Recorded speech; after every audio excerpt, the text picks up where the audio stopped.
l'honneur d'être impliqué avec le directeur des opérations dans des discussions initiales en République démocratique du Congo sur ce projet.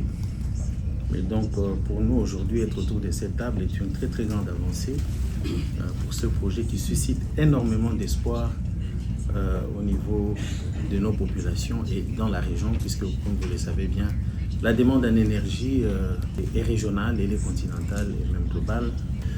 L'impact de ce projet sur la protection de notre vaste forêt et sur la protection de l'environnement, ce sont donc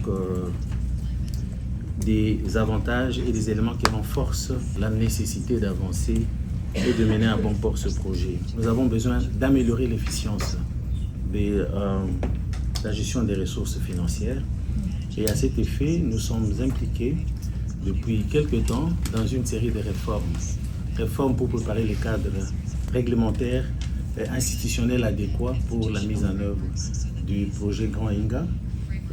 Je pense ici notamment à l'introduction du compte unique du Trésor, une réforme très importante pour la traçabilité, la lisibilité dans la gestion de nos finances publiques.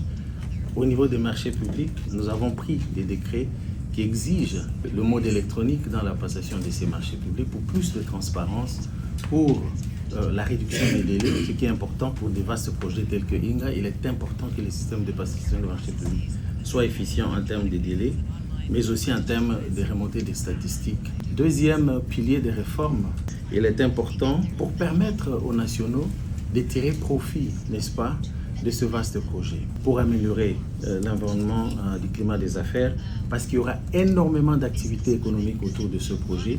Il est important que tous les acteurs puissent trouver un environnement qui leur permette de bénéficier favorablement de ce grand projet.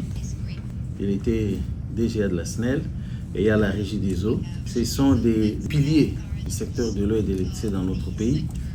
Il faut améliorer leur viabilité financière, il faut améliorer la gouvernance de ces sociétés qui vont jouer un grand rôle dans l'accompagnement de Inga. Et ces réformes sont en cours, elles sont vraiment cruciales. Donc je voudrais ici rassurer les participants que le gouvernement prend la mesure et l'importance de ce grand projet.